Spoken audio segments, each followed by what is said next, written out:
แรงพี่น้องเอ้ยแรงก็แรงกันเลยนะเพราะว่าตอนฝนกับจนน้ำท่วมอันนี้สะท้อนแรงกันพี่น้องเด้อ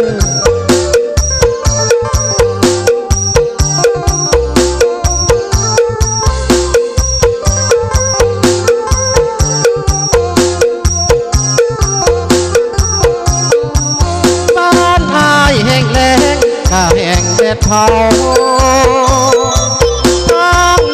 ลำเนา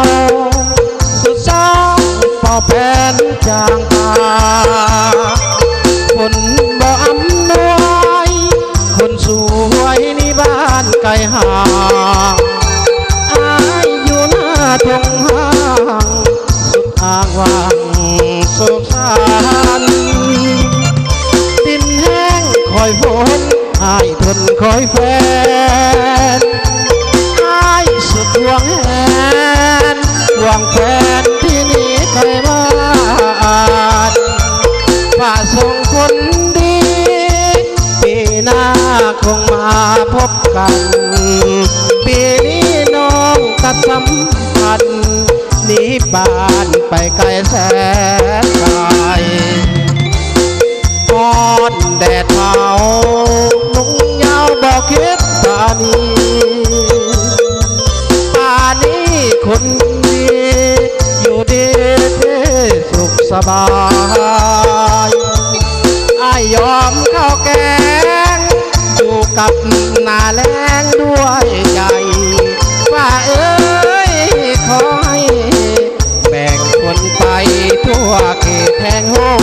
นปีหน้าอย่าแล้งน้ำแห้งเถิดนาไปนาสาวนาคงจะผลคนหักจากลา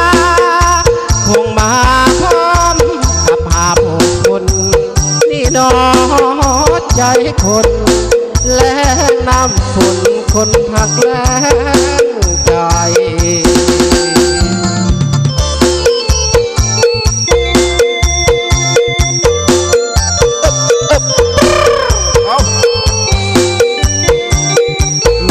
แปดพี่น้องเด้อ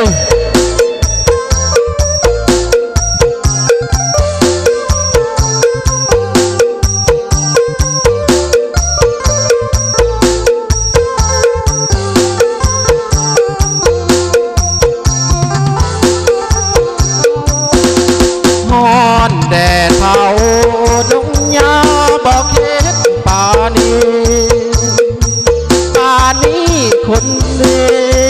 อยู่ดีสุขสบายอายยอมเข้าแกง